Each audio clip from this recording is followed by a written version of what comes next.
الحمد للہ رب العالمین والصلاة والسلام علی سید الانبیاء والمرسلین اما بعد فاعوذ باللہ من الشیطان الرجیم بسم اللہ الرحمن الرحیم۔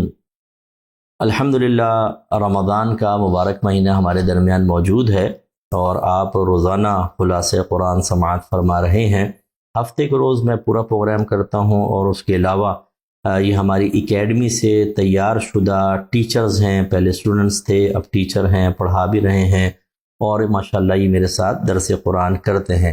تو جو آپ مجھ سے پہلے علماء کا درس دیکھتے ہیں تو یہ وہ ہمارے ٹیچرز ہیں جو ہماری اکیڈمی میں باقاعدہ پڑھا رہے ہیں، علماء ہیں، مفتیان کرام ہیں ان میں سے بہت سے، اور ماشاءاللہ یہ یہیں کے تیار شدہ ہیں۔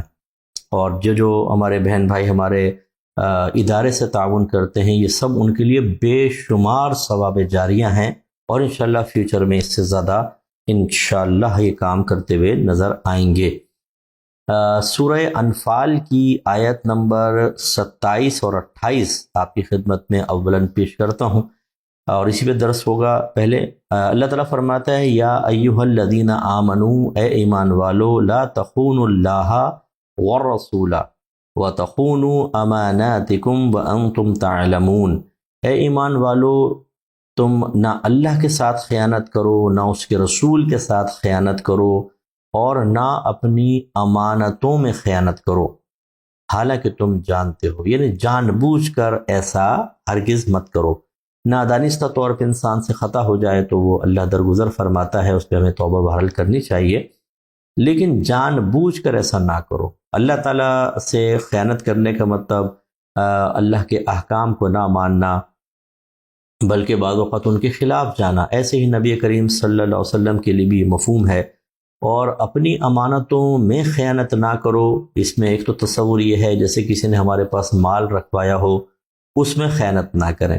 بہت سے ایسے ہوتے ہیں کہ رشتہ دار ہمارے پاس مال رکھواتے ہیں، خصوصاً میری بہنیں اس کو غور سے سنیں، بہن نے رکھوا دیا تھا، کہا تھا رکھ لو بعد میں لے لوں گی، کسی کو بتانا نہیں، اور بہن کا انتقال ہو گیا تو بعض اوقات دبا لیا جاتا ہے زیور، پیسہ، حالانکہ یہ ورثاء کا حق ہوتا ہے، اس بہن کے وارثوں کا حق تھا، اس بھائی کے وارثوں کا حق تھا، لیکن آپ نے دبا لیا۔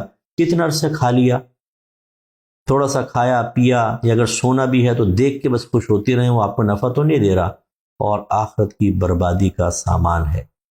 سرکار نے فرمایا لا ایمان لمن لا امانت اللہ، اس شخص کا ایمان نہیں جو امانت دار نہ ہو، یعنی اس کا ایمان کامل نہیں ہے، چند ٹکوں کے لیے بک گیا فوراً اور کسی کا مال دبا لیا۔ جیسے جتنے افراد مجھے سن رہے ہیں جنہوں نے کسی کا مال دبایا تھا فوراً سے پیشتر ادا کریں، ورنہ تباہی ہے آپ کے لیے، یہ سانپ اور بچھو ہیں، اس کو ادا کر دیں۔ اور ایک امانت میں خیانت کا تصور ہوتا ہے کہ جو اللہ نے ہمیں نعمت دی ہے اور وہ ایسی نعمت ہے کہ ہم اس سے کسی کو فائدہ پہنچا سکتے ہیں، نہ پہنچائے تو یہ بھی ایک امانت میں خیانت ہے۔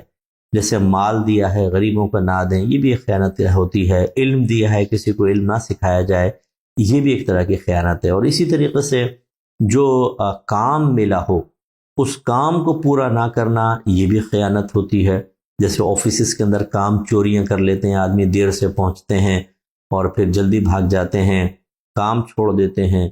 میں ابھی خبر دیکھ رہا تھا کچھ جگہ کے کچھ ڈاکٹرز تھے جو شاید گورنمنٹ جاب ہی تھی ان کی، 2 سال سے نہیں آ رہے، غائب ہیں بالکل، اور باقاعدہ تنخواہیں پوری لے رہے ہیں، مراعات لے رہے ہیں۔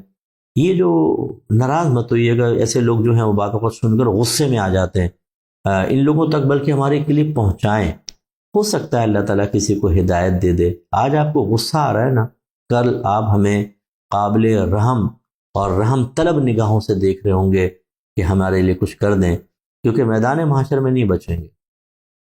مطلب خدا نہ خواستہ میرے کہنے کا مطلب یہ نہیں ہے کہ آپ پھنسیں گے ہم بچ جائیں گے، مجھے بھی خوف رکھنا چاہیے، لیکن مراد یہ ہے کہ جو دین پہ چل رہے ہوتے ہیں، دین سے وابستہ لوگ ہوتے ہیں، تبلیغ دین کر رہے ہوتے ہیں، بعض اوقات وہ ہمیں بہت برے لگتے ہیں کیونکہ وہ ہمارے عیب ظاہر کر رہے ہوتے ہیں، وہ مثبت تنقید کر کے ہماری بنی بنائی جھوٹی عزت کے پرخچے اڑا رہے ہوتے ہیں۔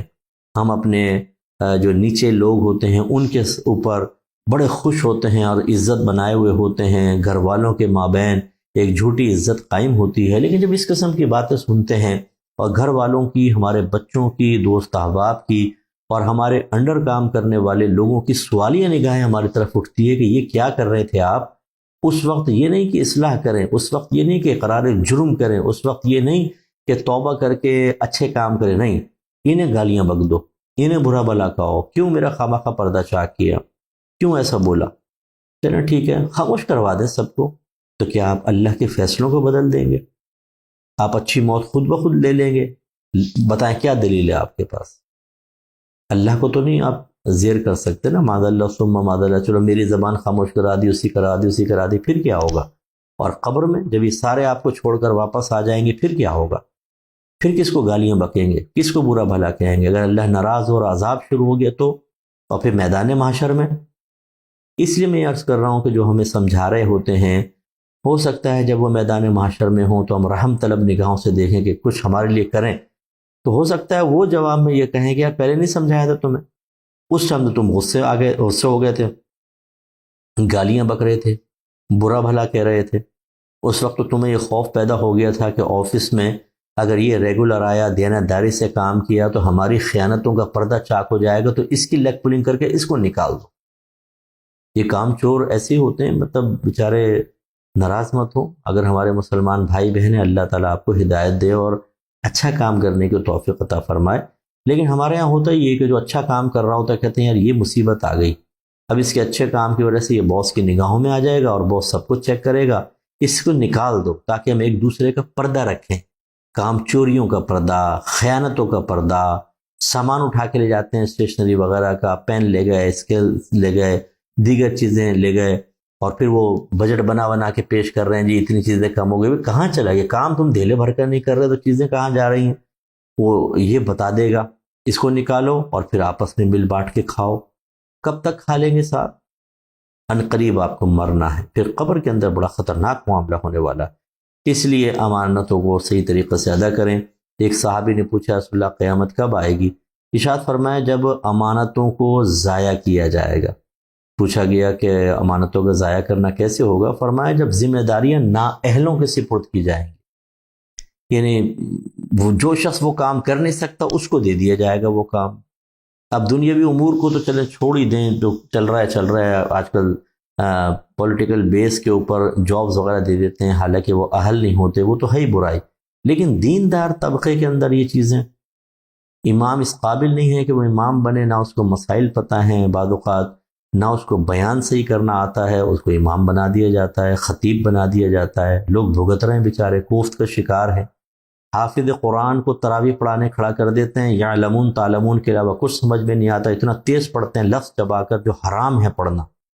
کمیٹی بھی گناہ گار، حافظ صاحب بھی گناہ گار، مقتدی بھی گناہ گار، سر سے گویا کہ بلا اتار کے نکل گئے۔ ایسی نمازیں اللہ قبول کرنے والا ہے؟ بہرحال میں حکم تو نہیں لگا سکتا ہوں، لیکن جو حکم حدیث تو یہی کہتا ہے کہ ایسی نمازیں پرانے کپڑے کی طرح لپیٹ کر منہ پہ مار دی جائیں گی، اور کوئی ان حافظ صاحب سے ہی نہیں پوچھتا کہ آپ کو کپڑے پاک کرنے آتے ہیں، آپ کو غسل جنابت کرنا آتا ہے، غسل کے فرائض بتاؤ، وضو کے بارے میں پوچھیں، اسی طریقے سے نماز کی شرائط پہ کویسچنز کریں، نماز کے فرائض، واجبات، مکروہات تحریمی کون کون سے ہیں، نماز کن چیزوں سے فاسد ہو جاتی ہے، کہاں لقمہ لینا جائز کہاں نہیں، کویسچنز تو کریں نا تاکہ پتہ چلے، نااہل کو کھڑا کر دیتے ہو۔ ایسے ہی میں یہ نہیں کہتا ہوں کہ اگر کوئی پیر صاحب ہیں تو اپنی اولاد کو گدی پہ بٹھانا منع ہے، ٹھیک ہے آپ بٹھا سکتے ہیں بالکل، لیکن اہل تو ہو۔ بعض بچے ایسے ہوتے ہیں جو اہل ہی نہیں، نہ بولنا آتا ہے، نہ ان کی تربیت، نہ علم دین سیکھا، بلکہ متکبر، غرور سے بھرے ہوئے اور جہالت سے بھرے ہوئے، اور وہ بیٹھ کر بس وہ جیسے نوکر اور غلام مل گئے ہیں، پوری فوج والد صاحب نے جمع کر کے دے دی، وہ ان سے فائدہ تو حاصل کرتے ہیں لیکن ان کو کوئی فیض جاری نہیں کرتے ہیں۔ اب اس میں ناراض ہو جاتے ہیں بہت سارے لوگ کہ کیوں مفتی صاحب آپ ایسی بات کہتے ہیں، یعنی ہم آپ کا پردہ کر کے رکھیں، آپ بیڑا غرق کرتے رہیں لوگوں کا، ان کو نہ دین سکھائیں، نہ خوف خدا پیدا کریں، نہ گناہوں کی معرفت ان کو دیں، اور کسی اور آستانے پہ جانے نہ دیں کہ یہ خیانت ہے، غداری ہے، وفاداری کے خلاف ہے، ہمارے پاس رہو، تو بھائی دیجیے نا آپ۔ ایسے نااہل کو بٹا کے وہ پیر صاحب چلے گئے، اگر میرا سن رہے ہیں آپ مجھے 10 گالیاں دے لیں، میں کوئی پرواہ نہیں کرتا ہوں، نہ مجھے آپ سے مفادات لینے ہیں، اللہ کا میں شکر ادا کرتا ہوں کہ اللہ تعالیٰ نے مجھے خودداری دی ہے، بے نیازی دی ہے اور کسی کا محتاج نہیں رکھا۔ اللہ مجھے ایسا ہی رکھے۔ تو مطلب یہ کہ جو پیر صاحبان ہیں جنہوں نے اس طرح کے نامعقول بچوں کو بٹھا کر اور اپنے مریدین کا بیڑا غرق کیا ہے، یہ جواب دہ ہوں گے میدان محشر میں۔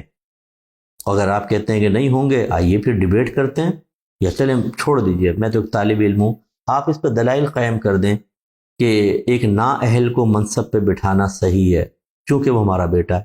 ایسا نہیں، اگر بٹھانا چاہتے ہیں ضرور بٹھائیے، لیکن پہلے بچے کی اچھی تربیت کریں، اس کو دین سکھائیں، تربیت کا انداز سکھائیں، اپنا احتساب کرنا سکھائیں، خوف خدا اس کے دل میں کیسے پیدا کرنا چاہیے، احوال قلب پر وہ بالکل گہری نظر رکھنے والا ہو، اس کو آخرت کا شدید قسم کا خوف ہو کہ اللہ تعالیٰ مجھے آخرت میں پکڑ سکتا ہے، میری بھی گرفت ہو سکتی ہے۔ یہاں پہ گدی پہ بیٹھتے ہیں، سمجھتے ہیں ہماری گرفت نہیں ہوگی، سارے جہنم میں جا سکتے ہیں ہم نہیں۔ جس طرح جو مزار کے مجاور بن جاتے ہیں مزارات کے، وہ سمجھتے ہیں کہ یہ صاحب قبر ہمیں بخشوا لیں گے، حالانکہ وہ بعض اوقات نماز بھی نہیں پڑھ رہے ہوتے۔ ایسے ایسے لوگ میں نے دیکھے ہیں نماز بھی نہیں پڑھ رہے ہوتے، آنکھوں میں ہرس بھری ہوئی ہے پیسے کی، عورتوں کو دیکھتے ہیں، غلط حرکتوں میں ہوتے ہیں۔ ہر ایک ایسا نہیں ہے، معاذ اللہ ایسا نہیں۔ جب ہم اس طرح کو کہتے ہیں تو 100% کے بارے میں تو نہیں کہہ رہے نا، ہر شعبہ ہے زندگی کے اندر کچھ لوگ ایسے ہوتے ہیں جو کالی بھیڑیں کہلاتی ہیں، اور وہ ایک مچھلی سارے تالاب کو گندا کرتی ہے، اس قسم کے لوگ ہوتے ہیں، ہم ان کی بات کر رہے ہیں۔ تو کیا وہ یہ سمجھتے ہیں کہ مزارات کے پاس رہ کر لوگ آ رہے ہیں آپ کو مجاور سمجھ کے ہاتھ چوم رہے ہیں، پیر چوم رہے ہیں کہ جی آپ یہاں رہتے ہیں، تو یہ آخرت میں آپ کو ملنے والے انعامات کی دلیل ہے؟ بتائیے ذرا پھر۔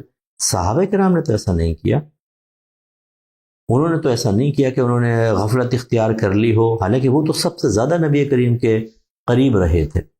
انہوں نے سرکار کے ساتھ جہاد کیا، آپ کے پیچھے نمازیں پڑھیں، آپ کے چہرے انور کو دیکھتے رہے۔ نبی کریم نے فرمایا جو اپنے ماں باپ میں سے کسی ایک کو محبت کی نگاہ سے دیکھے تو اللہ تعالیٰ اس کو ایک مقبول حج کا ثواب عطا فرماتا ہے۔ کسی نے پوچھا رسول اللہ اگر دن میں 100 مرتبہ دیکھے تو فرمایا اللہ کی رحمت بہت بڑی ہے۔ تو جب ماں باپ جو بیچارے بعض اوقات گناہ گار بھی ہوتے ہیں، لیکن بحیثیت ماں باپ جو اللہ نے ان کو منصب دیا، ہم ان کو پیار کی نگاہوں سے دیکھیں تو مقبول حج کا ثواب، تو نبی کو دیکھے تو۔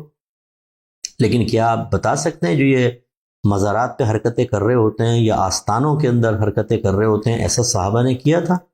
اس زوم میں کہ جی ہم سرکار کے صحابی ہیں، اہل بیت اطہار کی کوئی مثال مجھے بتائیں جو آل بیت اطہار سے محبت کے دعوے کرتے ہیں بعض اوقات، اور ہونی بھی چاہیے، بالکل ہمارے ایمان کا حصہ ہے، لیکن ان کے نقش قدم پہ چلنے کے لیے تیار نہیں۔ حضرت علی نے کیا کیا تھا، بی بی فاطمہ نے کیا کیا، حسنین کریمین نے کیا کیا، ان کا طرز اپنا رہا ہے کوئی؟ یہ خالی ان کے نام کے ہم کھاتے رہیں بس چیزیں؟ اس پر ہمیں توجہ کرنے کی بہت زیادہ ضرورت ہے۔ تو سرکار نے فرمایا کہ اس وقت قیامت قائم ہوگی جب امانتیں ضائع ہوں گی، اور اس کی ایک صورت یہ بتائی کہ جب مناصب نااہلوں کے سپرد کر دیے جائیں گے۔ پھر نبی کریم صلی اللہ علیہ وسلم فرماتے ہیں، اللہ تعالیٰ فرماتا ہے وَاعْلَمُوا، اور اے لوگو تم اچھی طرح جان لو، انما اموالکم و اولادکم فتنہ، کہ محض تمہارے مال اور تمہاری اولاد تو ایک آزمائش ہے، وَأَنَّ اللَّهَ عِندَهُ أَجْرٌ عَظِيمٌ، اور بے شک اللہ تعالیٰ اسی کے پاس بہت بڑا اجر ہے۔ تو اب مال کی آزمائش کیا ہے کہ آدمی اس کی محبت میں گرفتار ہو کر پھر حرام حلال کی تمیز چھوڑ دے، بس مقدار کو دیکھے، زیادہ آ جائے زیادہ آ جائے، حلال سے آ رہا ہو، حلال سے تو اتنا کثیر نہیں آتا، لیکن اللہ تعالیٰ اس پر قادر ہے کہ حلال سے بھی بہت کچھ دے دے۔ بہت سے لوگ بڑی دیانتدارانہ طور پہ کاروبار کر رہے ہو تو اللہ اتنی برکت دیتا ہے، کروڑ پتی بن جاتے ہیں۔ جو یہ کہتے ہیں نا کہ حلال سے کون کروڑ پتی بن سکتا ہے، غلط ہے۔ آپ نے شاید دیکھا نہیں ہوگا، میں تو بہت کو جانتا ہوں۔ اسی طریقے سے ایک مال کی آزمائش یہ ہو سکتی ہے کہ جب مال آ جاتا ہے غلط جگہ انسان خرچ کر دیتا ہے، یا جہاں خرچ کرنا چاہیے وہاں نہیں کرتا، بخل پیدا ہو جاتا ہے، ضرورت مندوں کو نہیں دیتا، زکوٰۃ ادا نہیں کرتا، حج نہیں کرتا ہے، اسی طریقے سے گناہوں کے کام میں اپنا پیسہ لگاتا ہے۔ یہ مال کی آزمائش۔ اولاد کی آزمائش کیا ہے؟ اولاد کیسے آزمائش بنتی ہے کہ اپنی اولاد کی خواہشات کو پورا کرنے کے لیے آدمی حلال و حرام کی تمیز بھلا بیٹھتا ہے، اور بعض اوقات اپنی اولاد کی محبت میں ان کو نیکی کا حکم نہیں کرتا، برائی سے نہیں روکتا۔ بہت ساری مائیں مجھے سن رہی ہوں گی بہت سے والد ایسے ہوتے ہیں بچوں کو سختی سے نہ نماز کا کہتے ہیں، نہ روزے کا کہتے ہیں، نہ انہیں گناہ چھوڑنے کا کہتے ہیں، پولائٹلی سے کہیں گے مان لیا ٹھیک، نہیں مانا تو چھوڑو۔ یہی ماں باپ اللہ نہ کرے اگر خدا نہ خواستہ بچے گناہ میں لگے رہے اور میدان محشر میں پھنس گئے، پھر یہی رو رہے ہوں گے، یہی آنسو بہا رہے ہوں گے کہ ہمارا سامنے ہمارا بچہ جہنم میں جا رہا ہے، تو آپ نے دنیا میں کیوں نہیں ان کا خیال کیا تھا؟ تو بعض اوقات انسان اپنی اولاد کی وجہ سے گناہ کرتا ہے اور اپنے آپ کو، اپنی اولاد کو تباہ کرتا ہے۔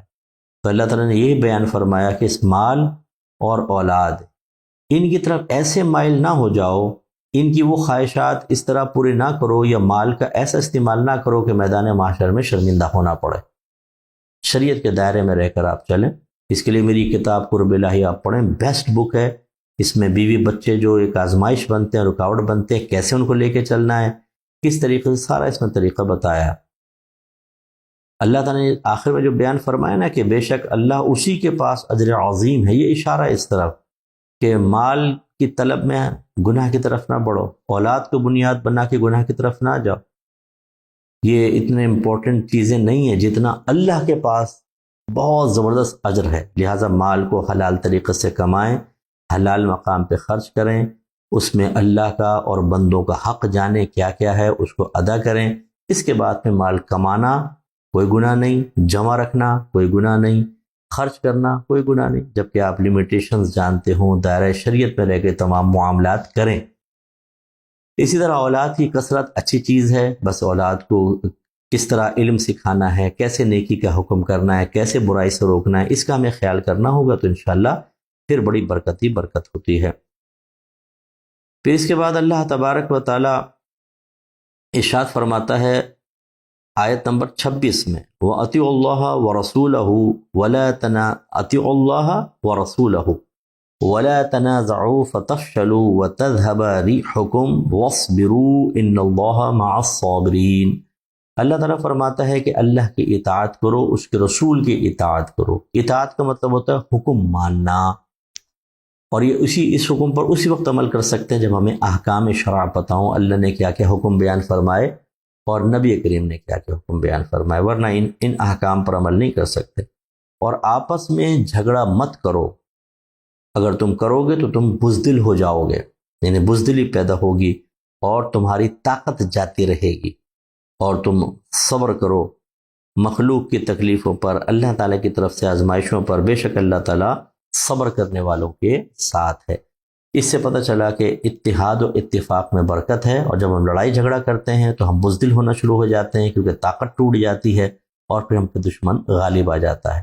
ابھی پوری دنیا میں کیا ہو رہا ہے کسی پر مخفی نہیں ہے۔ مسلمان کثیر تعداد میں ہونے کے باوجود چونکہ ہمارے آپس کے تنازعات ہی ختم نہیں ہوتے، ہم پھنسے ہوئے ہیں اور تباہ و برباد ہیں، کمزور ہو چکا ہے مسلمان پوری دنیا کے اندر۔ اللہ تعالیٰ نے بالکل حق فرمایا۔ تو اللہ تعالیٰ سے دعا ہے کہ رب کریم ہمیں سمجھنے کی توفیق عطا فرمائے۔ دعا کر لیتے ہیں مختصر سی، لیکن اس سے پہلے میں ہمیشہ گزارش کرتا ہوں، یہ میری آپ کتب ضرور خریدیں۔ قرب الہی انڈیا میں بھی چھپ چکی ہے، اردو میں تو چھپ چکی ہے، عربک میں اور انگلش کے اندر اس کے ٹرانسلیشن ہو رہی ہے، ہندی میں تقریباً کمپلیٹ ہو چکی ہے، وہ بھی عنقریب چھپے گی۔ اس کے علاوہ طہارت کے مسائل و احکام ہیں، طہارت کے موضوع پر بیسٹ بک ہے، عام فہم ہے، یہ بھی انشاءاللہ انڈیا میں چھپ رہی ہے۔ اور اس میں جہاں جہاں مشکل الفاظ تھے ہم نے بیچ میں بریکٹس میں اس کا انگلش میں آلٹرنیٹ ذکر کر دیا ہے، ورڈز لکھے ہیں تاکہ ینگ جنریشن کو خاص طور پر جو ثقیل قسم کی یا ٹیکنیکل اردو ہوتی ہے اس کو سمجھنے میں آسانی رہے گی۔ بہت اچھی کتاب ہے، اس کی بھی ٹرانسلیشن انگلش میں ہو چکی ہے، تقریباً فائنل چل رہی ہے، اور اس کے انشاءاللہ انڈیا میں ہندی میں بھی ہوگی۔ اس کے علاوہ ہماری درسی کتب بھی اب ہندوستان میں چھپ رہی ہیں، اور انشاءاللہ رمضان کے اندر آ جائیں گی۔ جو دینی مدارس سے تعلق رکھنے والے ہمارے محترم اساتذہ ہیں اور ہمارے پیارے پیارے طالب علم ہیں، اگر ہو سکے تو ان کتب کو آپ لیجئے، انشاءاللہ آپ کو بہت نفع دیں گی۔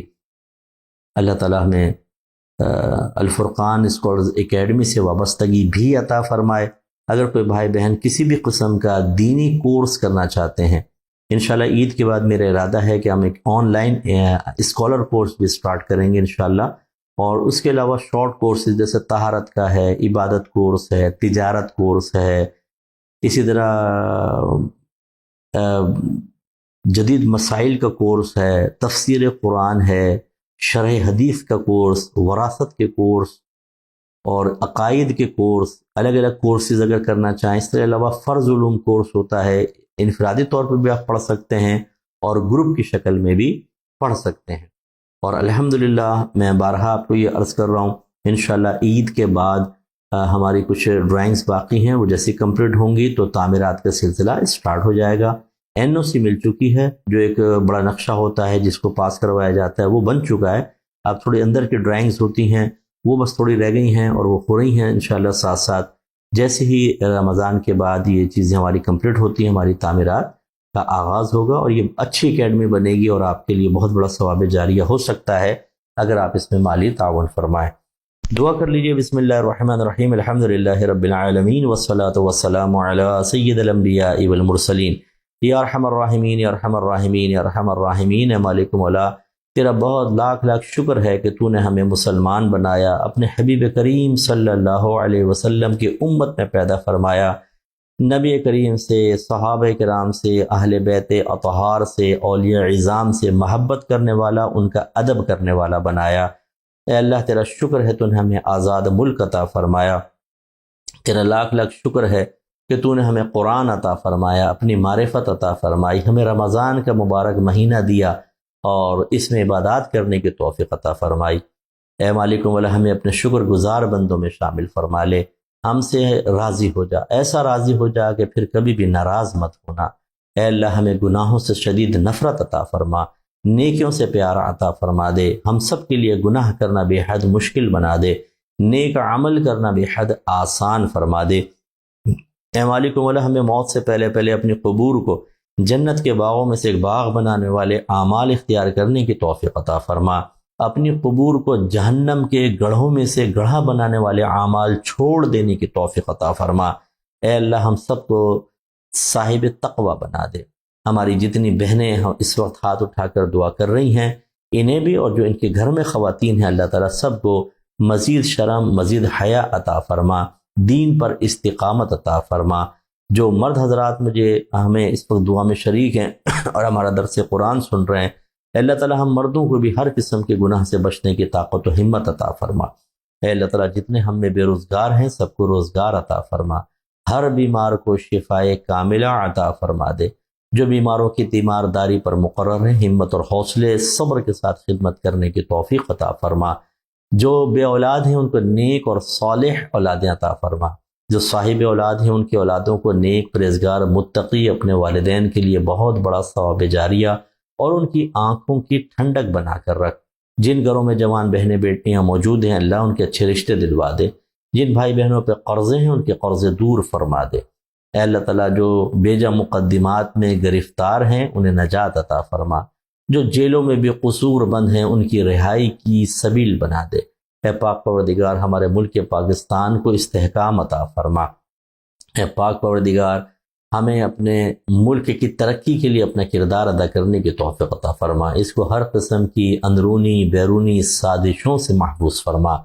خصوصی دعا فرمائی ہمارے ان بھائیوں کے لیے، ان بچوں کے لیے جو سرحدوں کی حفاظت کر رہے ہیں، ہمارے فوجی بھائی، اور جو اس راہ میں شہید ہو گئے، اللہ تعالیٰ ان کے لواحقین کو صبر جمیل عطا فرما، ان بچوں کو جنت الفردوس میں اعلیٰ مقام عطا فرما۔